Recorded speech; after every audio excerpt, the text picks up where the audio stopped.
Hello everyone, आप सभी कैसे हैं। उम्मीद करता हूँ आप सभी बहुत ही अच्छे होंगे। आज की इस वीडियो में हम पढ़ने वाले हैं क्लास 10th मैथ का। इस वीडियो में हम देखेंगे 10 वेरी वेरी इंपॉर्टेंट क्वेश्चन जो हमारे 2024 के बोर्ड एग्जाम के लिए बहुत ही ज्यादा इंपॉर्टेंट है। और ये जो हमारा प्रश्न है वह 10 प्रश्न 2-2 अंक के है। तो आइए अब हम इस सवाल को हल करते हैं। यह सवाल 10 सवाल आप हल कर लेते हैं तो आपका मैथ में जो भी 2-2 नंबर का सवाल आते हैं वह सब आपका लिए कंफर्म हो जाएंगे। तो आइए अब हम पहला नंबर सवाल को हल करते हैं। यहाँ पर पहला नंबर हमारा सवाल कह रहा है अभाज्य गुणनखंड द्वारा 24 और 36 का मौसा तथा लौसा ज्ञात कीजिए। हमें इसमें अभाज्य गुणनखंड द्वारा 24 और 36 का मौसा और लौसा ज्ञात करना है। तो हम कैसे ज्ञात करेंगे? तो सबसे पहले तो हमें 24 का अभाज्य गुणनखंड करेंगे तो ये हो जाएगा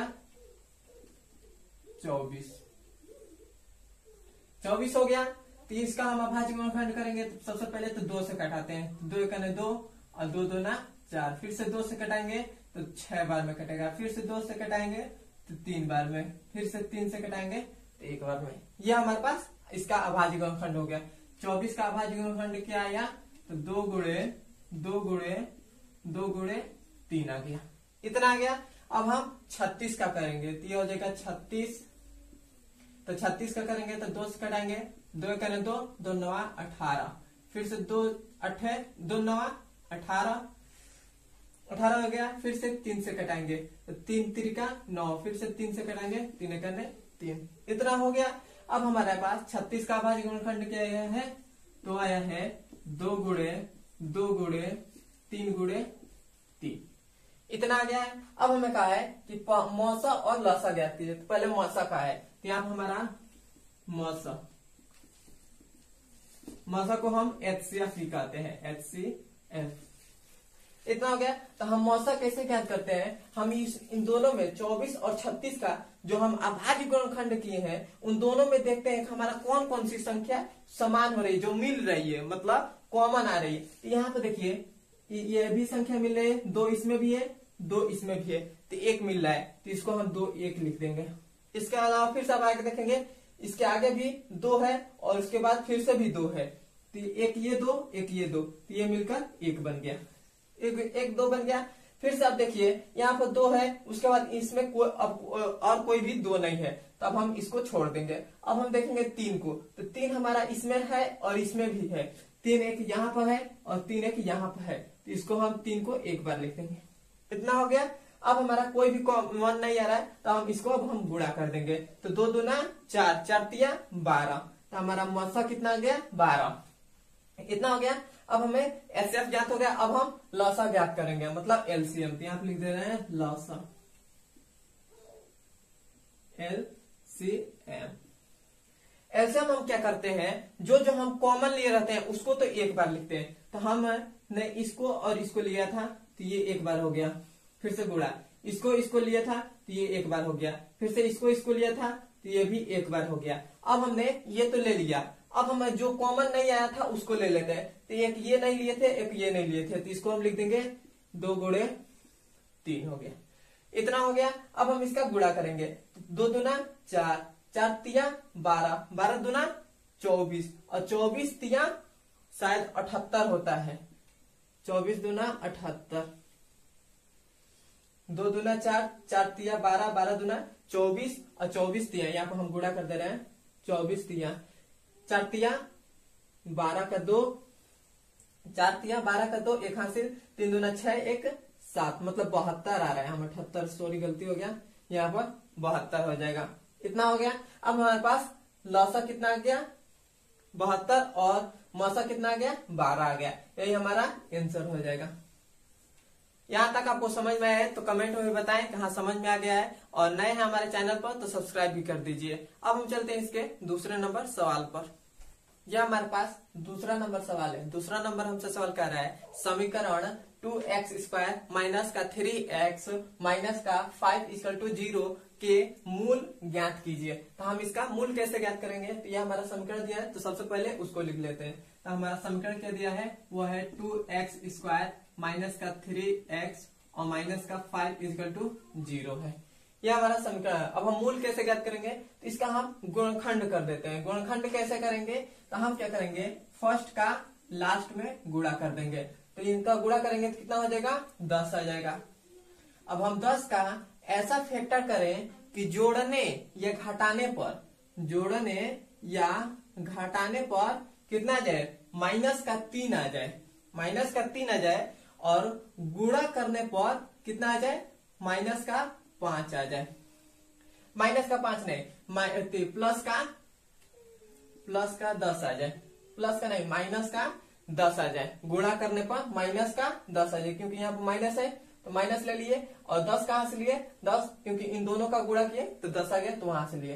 तो जोड़ने या घटाने पर -3 आ जाए और गुणा करने पर -10 आ जाए। तो हम कैसे करेंगे, यदि हम 5 का 2 बार में करें तो 5 दूना 10 आ जा रहा है, 10 आ जा रहा है, और हमें चाहिए -10। तो अब हम क्या करेंगे, यदि हम यहाँ पर माइनस कर दे तो -5 का -2 में गुणा करेंगे तो माइनस का हमारे पास 10 आ जाएगा, और -5 में से प्लस का, यहाँ पर प्लस कर दे रहे हैं, -5 में से प्लस का जब 2 घटा देंगे तो हमारे पास कितना आ जाएगा, -3 आ जाएगा। तो हम क्या लेंगे, -5 और प्लस का 2 लेंगे, तो यहाँ पर हमारा हो जाएगा 2x² -5x और प्लस का 2x और -5 इक्वल टू हो जाएगा 0।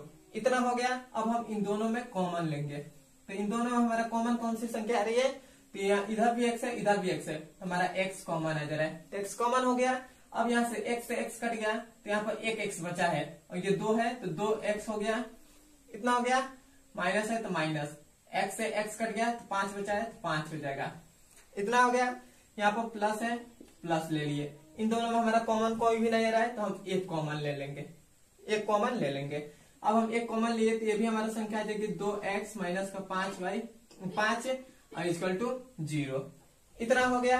अब हम क्या करेंगे, इन देखेंगे इन दोनों में कोष्ट में हमारा समान आ रहा है कि नहीं आ रहा है, तो इन दोनों में हमारा समान आ रहा है, तो यहाँ तक हमारा गुणनखंड सही हुआ है। अब हम क्या करेंगे, इसको एक कोष्ट में लिख लेंगे, तो ये हो जाएगा 2x - 5 एक कोष्ट में लिख ले, और एक कोष्ट में इसको और इसको लिख लेंगे, तो ये हो जाएगा x + 1 हो जाएगा, 1 हो गया, और बराबर में 0 है तो 0 हो जाएगा। अब हम क्या करेंगे, इस 0 को इसके भी बराबर कर देंगे, इसके भी बराबर कर देंगे, तो ये हो जाएगा 2x - 5 बराबर में 0, और इधर भी कर देंगे x + 1 बराबर में 0। तो अब यहां से हमारा x का मान क्या आ जाएगा, x का मान आ जाएगा 5/2 आ जाएगा। 5/2 कैसे आया, हमने यहाँ पर माइनस का 5 था तो इधर हमने भेज दिया तो प्लस का 5 आ गया, ये हो गया, और इधर गुणा में 2 था तो इधर हमने लाया तो भाग में आ गया, तो 5/2 हो गया। अब हम इधर x का मान निकालेंगे तो x का मान कितना देगा, -1 आ जाएगा। तो हमारे पास 2 मूल निकल गए, पहला मूल x का मान कितना है 5/2, दूसरा आया -1, और ये हमारा आंसर हो जाएगा। अब हम चलते हैं इसके तीसरे नंबर सवाल पर। यह हमारे पास तीसरा नंबर सवाल है। तीसरा नंबर हमसे सवाल कर रहा है, एक द्विघात बहुपद ज्ञात कीजिए जिसके शून्यकों का योग तथा गुणनफल क्रमशः 0 और -4 है। तो हमें द्विघात बहुपद ज्ञात करने का एक सूत्र होता है, वो होता है x² माइनस का शून्यकों का योग x और प्लस में होता है शून्यकों का गुणनफल। तो शून्यकों का गुणनफल को अल्फा इंटू बीटा से प्रदर्शित करते हैं, और शून्यकों का योगफल को अल्फा प्लस बीटा से प्रदर्शित करते हैं। शून्यकों का योगफल को अल्फा प्लस बीटा से प्रदर्शित करते हैं, और शून्यकों का गुणनफल को अल्फा इंटू बीटा से प्रदर्शित करते हैं। इतना बात आपको क्लियर है। अब हम इस सवाल को हल करते हैं। यह हमारा होता है द्विघात बहुपद ज्ञात करने का सूत्र होता है, इतना आपको मालूम हो गया। अब हमें इसमें दे दिया गया है शून्यकों का योगफल 0 है, तो यहाँ पर हम लिखेंगे शून्यकों का योगफल। शून्यकों का योगफल हमारे पास कितना है 0 है, तो शून्यकों का योगफल को ऐसे हम अल्फा प्लस बीटा लिखते हैं। तो तो शून्यकों का योगफल कितना है 0 है। अब हमें शून्यकों का गुणनफल कितना है, गुणनफल अल्फा इंटू बीटा वो कितना है -4 है, तो हो जाएगा -4। अब हम इस हमें शून्यकों का योगफल मालूम है, शून्यकों का गुणनफल मालूम है, तो इस सूत्र पर बैठा देंगे, तब हमारा ये हो जाएगा x² माइनस शून्यकों का योगफल, तो योगफल हमारा 0 है, तो ये हो जाएगा 0 और x है तो x हो जाएगा। उसके बाद प्लस शून्यकों का गुणनफल कितना है -4, तो ये हो जाएगा -4 हो गया। इतना हो गया। अब ये हो जाएगा x² माइनस, यहाँ पर माइनस नहीं हो, यहाँ पर माइनस हो जाएगा। देखिए ये हमारा 0 का x में गुणा करेंगे तो 0, तो यहाँ से यहाँ तक हमारा तो खत्म हो गया। अब ये देखिए माइनस प्लस माइनस होता है और 4 है 4 हो गया। अब हमारे पास द्विघात बहुपद कितना आ गया x² -4, यही हमारा आंसर हो जाएगा। अब हम चलते हैं इसके चौथा नंबर सवाल पर। यह हमारे पास चौथा नंबर सवाल है। चौथा नंबर हमसे सवाल कर रहा है द्विघात समीकरण bx² प्लस का ax प्लस का c बराबर में 0 का विवेचक ज्ञात कीजिए। विवेचक मतलब होता है विभिन्न। कितने लोग भी जानते, कितने दोस्त भी जानते होंगे कि विवेचक का मतलब होता है विभिन्न, मतलब d, इसे हम d से प्रदर्शित करते हैं। तो अब हमारे पास ये द्विघात समीकरण दे दिया गया है। क्या दिया है bx² प्लस का ax और प्लस में c बराबर में 0, ये हमारे पास द्विघात समीकरण दे दिया गया है और हमें विवेचक पूछ रहा है। तो विवेचक बराबर, विवेचक को हम d से प्रदर्शित करते हैं तो हमसे विवेचक ही पूछ रहा है। तो विवेचक का फॉर्मूला क्या होता है, वो होता है b² माइनस का 4ac, ये हमारे पास विवेचक का सूत्र होता है। तो अब हम क्या करेंगे, अब हमें b, a और c का मान निकालना पड़ेगा। तो b और c, a का मान कैसे निकालते हैं, तो हम इसकी यहाँ पे लिख दे रहे हैं तुलना करने पर, तुलना करने पर, किससे तुलना करने पर ax² plus bx plus c बराबर में 0। इससे हम इस समीकरण से इसकी तुलना करेंगे तो हमारे पास a, b, c का मान आ जाएगा। तो यहाँ पर देखिए a के स्थान पर, a का स्थान पर क्या है तो b है, तो a का मान हमारे पास कितना आ गया b आ गया। अब देखिए b के स्थान पर क्या है तो a है, तो b का मान कितना आ गया a आ गया। और c के स्थान पर क्या है, c का स्थान पर क्या है तो c है, तो हो गया c हो गया। अब हमारे पास a, b और c का मान निकल गया। तो इस सूत्र में बैठाकर अब हम निकाल लेंगे विवेचक। तो यहाँ हमारे पास b का मान कितना है तो a है, तो हो जाएगा a² माइनस 4 है तो 4, a का मान कितना है तो a का मान b है, तो हो जाएगा b, और c का मान कितना है तो c है, तो c हो गया। और ये हमारा जो आया यही हमारा विवेचक हो जाएगा। विवेचक हमने ज्ञात कर लिया और यही हमारा आंसर हो जाएगा। अब हम चलते हैं इसके पांचवा नंबर सवाल पर। यह हमारे पास पांचवा नंबर सवाल है। पांचवा नंबर हमसे सवाल कर रहा है दिखाइए कि x बराबर -3 समीकरण 2x² प्लस का 5x माइनस का 3 इक्वल टू 0 का हल है। हमें इसमें दर्शाना है कि ये जो समीकरण दिया गया है इसका मतलब x का इसमें मान हम रखे हैं तो 0 आ जा रहा है कि नहीं, मतलब इसका हल है कि नहीं है, ये हमें बताना है। तो हम क्या करेंगे, इस समीकरण को यहाँ पे लिख देंगे। तो ये हमारा समीकरण है 2x² प्लस का 5x माइनस का 3 बराबर में 0 है। इतना हो गया है। अब हमें x का मान दे दिया गया है, x का मान कितना दे देगा -3 दे दिया है। तो हमें इसका हल पूछ रहा है, इसका ये हल है कि नहीं है तो हम बताएंगे। तो अब हम क्या करेंगे, इस x का मान इस समीकरण में रख देंगे। तो हमारे पास ये हो जाएगा 2 और x का मान हमारे पास कितना है -3 हो जाएगा प्लस 5 गुणे -3 और -3 इक्वल टू 0। इतना हो गया। हमने बस क्या किया, यहाँ पर x का मान जो -3 था वह हमने x के जगह पर रख दिया और हमने कुछ नहीं किया। यहाँ तक आपको कंफर्म है। अब हम आगे बढ़ते हैं। अब हम क्या करेंगे, ये तो हो गया 2, अब यहाँ पर हो जाएगा गुणा, 3 का स्क्वायर करेंगे तो क्या हो जाएगा 9 हो जाएगा, प्लस का 9 होगा क्योंकि कभी जब भी किसी भी माइनस वाले संख्या का स्क्वायर करते हैं तो हमेशा प्लस में आता है। इतना हो गया। अब यहाँ पर हो जाएगा माइनस, माइनस कैसे आया, क्योंकि यहाँ पर माइनस है, यहाँ प्लस है, तो ये जब गुणा करेगा तो माइनस हो जाएगा और 3 पचे 15 हो जाएगा और माइनस का 3 इक्वल टू 0। इतना हो गया। अब यह हो जाएगा 9 दूना 18 माइनस 15 3 18 बराबर में 0। 18 से 18 कट गया तो 0 बराबर में 0 आ गया। तो ये जो हमारा x का मान आया है माइनस का 3 वह इसका हल है, तो ये हमारा आंसर हो जाएगा। अब हम चलते हैं इसके 66वें नंबर सवाल पर। यह हमारे पास 66वां नंबर सवाल है। 66वां नंबर हमसे सवाल कर रहा है द्विघात समीकरण 3x² माइनस का 4 अंडर रूट 3x प्लस का 4 इक्वल टू 0 के मूलों की प्राकृतिक ज्ञात करें। हमें इसमें जो ये द्विघात समीकरण दे दिया गया है इसके मूलों की प्राकृतिक बताना है। तो हम क्या करेंगे, इस सवाल को पहले हल कर रहे हैं। इस सवाल को पहले हल करेंगे तो ये हो जाएगा 3x² माइनस का 4 अंडर रूट 3x और प्लस का 4 इक्वल टू 0 हो जाएगा। इतना हो गया। अब हम क्या करेंगे, मूलों की प्राकृतिक बताना है। तो हम क्या करेंगे, इसका एक सूत्र होता है, वो होता है b² माइनस का 4ac। ये हमारे पास। अब हम इसी सूत्र पर इसको बैठा देंगे। तो इस सूत्र पर हम बैठाएंगे तो सबसे पहले हमें a, b और c का मान निकालना पड़ेगा। तो हमारे पास a और b का मान कैसे निकलेगा, तो a का मान हमारा क्या होता है, वो होता है पहले वाला का गुणांक। पहले वाला x² है तो x² का गुणांक क्या हो जाएगा, तो 3 है तो ये हो जाएगा 3। उसके बाद b का मान क्या होता है दूसरे वाले का, तो दूसरे वाला क्या है तो x है, तो x का गुणांक क्या है, तो वह है माइनस का 4 अंडर रूट 3 है। इतना हो गया। और उसके बाद c मतलब तीसरे वाले का देखते हैं, तो तीसरे वाले का मान कितना है, अचल पद है 4, तो ये हो गया 4 हो गया।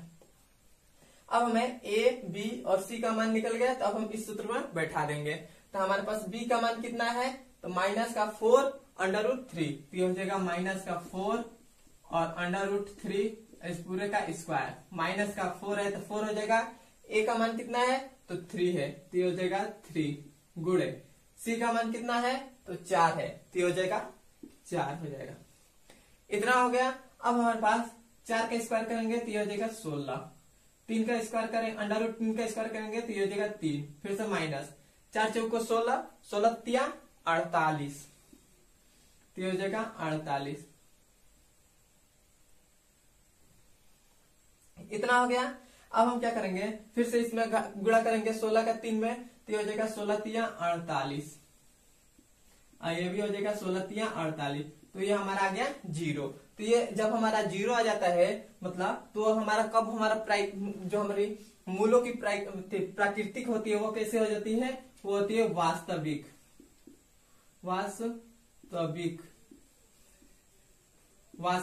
और समान होती है। तो इसका मूल कैसा है, वास्तविक है और समान है। यही हमारा आंसर हो जाएगा। अब हम चलते हैं इसके 7वें नंबर सवाल पर। हमारे पास 7वां नंबर सवाल है समांतर श्रेणी 7, 13, 19 का कौन सा पद 205 है। हमें इसमें बताना है कि इसका कौन सा पद आएगा, मतलब 7, 13, 19 इसका कौन सा पद आएगा जो 205 है, यही हमें बताना है। तो हमें सबसे पहले तो यहाँ पर एपी का मतलब होता है समांतर श्रेणी। समांतर श्रेणी कितना दे देगा है, 7 है, उसके बाद 13 है, उसके बाद 19 है। इतना हो गया। अब हमें A1 का मान निकालेंगे, मतलब प्रथम पद ए का मान निकालेंगे। तो प्रथम पद हमारा कौन सा है, तो यह है 7 हो गया।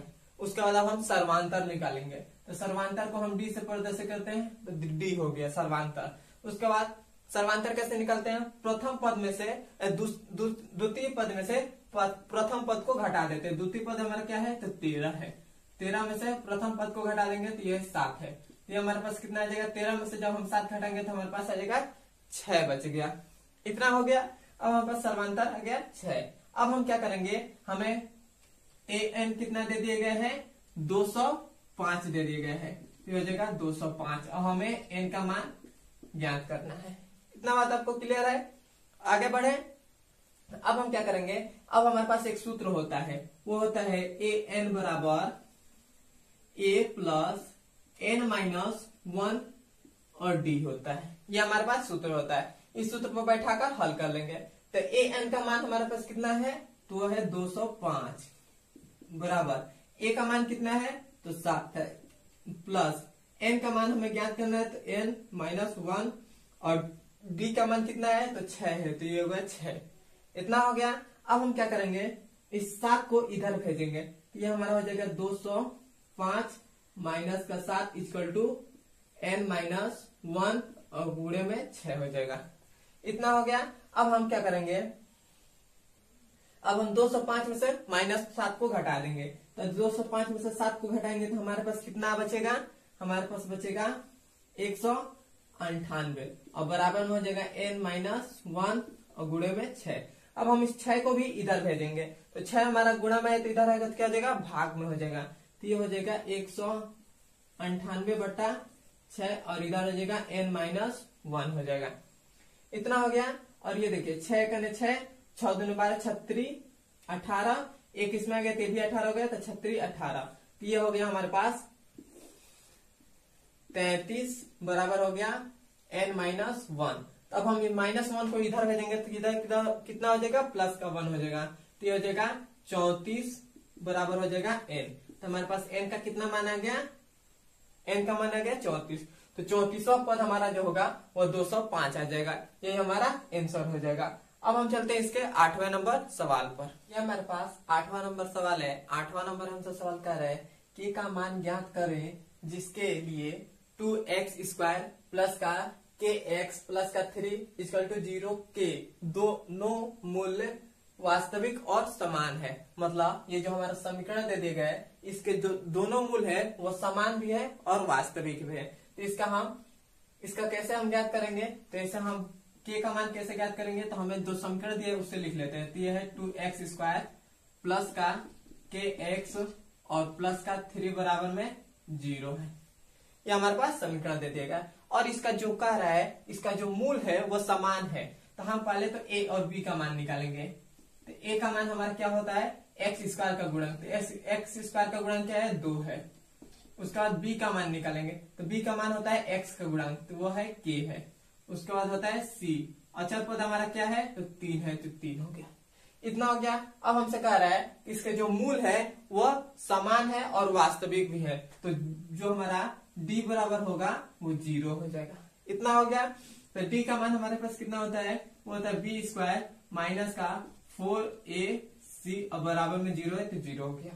इतना हो गया। b का मान कितना है, तो k है, तो k² हो जाएगा माइनस का 4, a का मान कितना है, तो 2 है, गुणे c का मान कितना है, 3 है, 3 हो गया, बराबर में 0। इतना हो गया।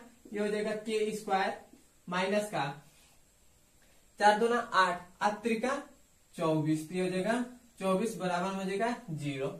अब हम इस 24 को इधर भेजेंगे तो ये हो जाएगा k² बराबर में हो जाएगा 24। इतना हो गया। अब हम स्क्वायर को इधर भेजेंगे तो ये हो जाएगा k बराबर में माइनस प्लस माइनस √24, तो k बराबर हो जाएगा 2 √6 हो जाएगा। क्योंकि जब हम 24 का भाज्य गुणनखंड करेंगे तो हमारे पास आएगा 2 गुणे 3, 2 दूना 4, 4 दूना 8, 8 त्रिका 24। तो ये हमारे पास एक जोड़ा बन रहा है, ये जोड़ा नहीं बन रहा है, तो हमें एक जोड़ा निकाल दिया 2 और 3 दूना 6, तो ये हमारे पास, तो k का मान कितना आ गया, 2 √6 और ये हमारा आंसर हो जाएगा। अब हम चलते हैं इसके 9वां नंबर सवाल पर। यह हमारे पास 9वां नंबर सवाल है। कह रहा है अनुपातों a, b, a1, c की तुलना करके ज्ञात करें कि निम्नांकित युग्म 3x plus 12y equal to 5 और 2x plus 8y equal to 7 असंगत है। मतलब हमें इसमें बताना है कि ये जो समीकरण है ये असंगत है या संपाती है या समांतर है। तो असंगत हल हमारा कब होता है, वो होता है a1 बटा a2 बराबर होता है b1 बटा b2 बराबर नहीं होता है c1 बटा c2। तो जब यदि हमारा केस जो ऐसा बन जाएगा तो हमारा होगा असंगत। तो उसी प्रकार इस सवाल को हम हल कर रहे हैं, देखेंगे कि असंगत है या नहीं है। तो हम इस सवाल को हल कर रहे हैं। तो हमारा समीकरण क्या दिया है, वह है 3x प्लस का 12y इक्वल टू है 5। पहला हमारा समीकरण है, दूसरा ये समीकरण है 2x प्लस का 8y और इक्वल टू है 7। ये हमारा दूसरा समीकरण। अब हम क्या करेंगे, इस 5 को इधर भेज देंगे, इधर 7 को भी इधर भेज देंगे। ये हमारा हो जाएगा 3x प्लस का 12y माइनस का 5 इक्वल टू 0। इतना हो गया। अब हम इसको भी करेंगे, तो ये हो जाएगा 2x प्लस का 8y और माइनस का 7 बराबर में 0। इतना हो गया। इतना आपको क्लियर है। अब हम आगे बढ़े। अब हम आगे बढ़ते हैं। अब हम यहाँ से a1 और b1 और c1 का मान निकालेंगे। तो a1, b1 और c1 का मान पहले वाले समीकरण से निकालते हैं। तो a1 का हमारा मान क्या हो जाएगा, ये 3 हो जाएगा। b1 का मान क्या हो जाएगा, तो 12 हो जाएगा। और c1 का मान क्या हो जाएगा, माइनस का 5 हो जाएगा। अब हम फिर से यहाँ से a2 का मान निकालेंगे समीकरण 2 से। तो a2 का मान क्या हो जाएगा, 2 हो जाएगा। b2 का मान क्या हो जाएगा, तो 8 हो जाएगा। और c2 का मान क्या हो जाएगा, तो माइनस का 7 हो जाएगा। इतना हो गया। अब हम क्या करेंगे, अब हम ऐसे देखेंगे कि a1 बटा a2। a1 हमारे पास कितना है, तो 3 है, तो ये हो गया 3। a2 हमारे पास कितना है, तो 2 है, तो ये हो जाएगा 2। कितना हो गया। फिर से अब हम b1 बटा b2 निकालेंगे। तो b1 हमारे पास कितना है, तो 12 है, तो ये हो जाएगा 12। b2 हमारे पास कितना है, तो 8 है, तो ये हो जाएगा 8। और ये हो जाएगा 4 दूना 8 और 4 तिया 12, तो ये आ गया 3 बटा 2 आ गया। इतना हो गया। अब c1 बटा c2 निकालेंगे। तो c1 हमारे पास कितना है, माइनस का 5 है। c2 कितना है, माइनस का 7 है। तो माइनस से माइनस कट गया, तो ये भी आ गया 5 बटा 7। तो अब हमारा ये केस कैसा बन रहा है, वो बन रहा है a1 बटा a2 बराबर है b1 बटा b2 और बराबर नहीं है c1 बटा c2। तो यहाँ हमारा केस बन रहा है वो होता है असंगत होता है, मतलब इसका कोई हल नहीं होता है। और यही हमारा आंसर हो जाएगा। अब हम चलते हैं इसके 10वें नंबर सवाल पर, मतलब लास्ट नंबर सवाल।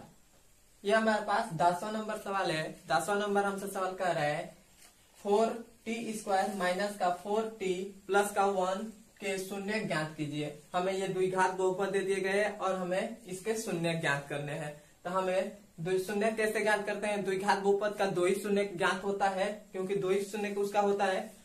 तो हम किसका क्या करेंगे, ये द्विघात बहुपद को पहले यहाँ पर लिख लेंगे। तो ये 4t² माइनस का 4t और प्लस में 1 है। ये हमारे पास द्विघात समीकरण है। अब हम इसका शून्य कैसे निकालेंगे, तो इसका गुणनखंड कर देंगे। तो फर्स्ट का लास्ट में गुणा करते हैं। तो फर्स्ट का लास्ट में गुणा करेंगे तो यह आ जाएगा 4 आ जाएगा। 4 का हम ऐसा फैक्टर कर रहे हैं कि जोड़ने या घटाने पर माइनस का 4 आ जाए, माइनस का 4 आ जाए, और गुणा करने पर प्लस का 4 आ जाए। ये हमें करना है। तो यदि हम 2 गुणे 2 करें तो हमारे पास कितना आ जाएगा, 4 आ जाएगा। और हम माइनस का कितना, माइनस का 2 ले लें और फिर से माइनस का 2 ले लें तो माइनस का 4 आ जाएगा।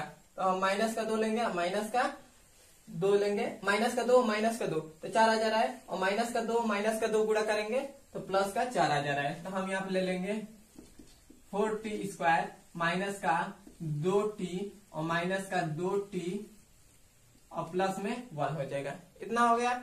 अब हम इन दोनों में कॉमन लेंगे। तो इन दोनों में हमारा कॉमन 2t आ रहा है, तो हो जाएगा 2t कॉमन। 2t से ये कटेगा तो यहाँ पे बचेगा 2t और माइनस हो जाएगा 2t से 2t कटेगा तो 1 बचेगा। इतना हो गया। और इन दोनों में हमारा कॉमन कुछ भी नहीं आ रहा है, तो यहाँ पे हम 1 कॉमन मानेंगे। तो माइनस का 1 कॉमन मानेंगे, तो 1 कॉमन मानेंगे तो ये हो जाएगा 2t माइनस का 1।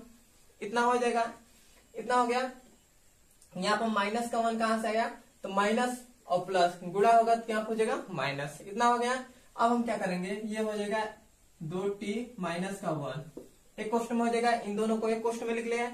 अब हम इसको एक क्वेश्चन में लिखेंगे। तो ये हो जाएगा 2t माइनस का 1, इसको एक क्वेश्चन में लिख लिया। इतना हो गया। अब हम गुणनखंड कर लिए। अब हमें शून्य ज्ञात करना है। तो शून्य ज्ञात करने के लिए हम इन दोनों के बराबर में 0 लगा देंगे। तो हम यहाँ हो जाएगा 2t माइनस का 1 बराबर में 0। अब हम इसके भी बराबर में लगा देंगे 0, तो हो जाएगा 0।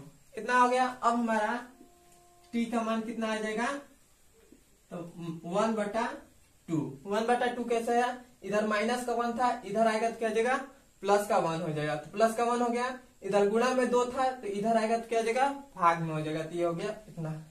अब इधर भी हमारा वैसे ही है, तो ये भी 1/2 आ जाएगा। 2 शून्य हमारे पास कितना ज्ञात हुए, 2 शून्य ज्ञात हो गए, वो भी दोनों एकदम सेम है। पहला शून्य है 1/2 और दूसरा शून्य है 1/2। ये हमारा आंसर हो जाएगा। यहाँ तक आपको समझ में आया है तो हमारे चैनल पर नए हैं तो सब्सक्राइब कर दीजिए और वीडियो को लाइक और कमेंट में बताइए कि हाँ ये वीडियो कैसा लगा है। अब हम मिलते हैं इसके अगले नंबर वीडियो में।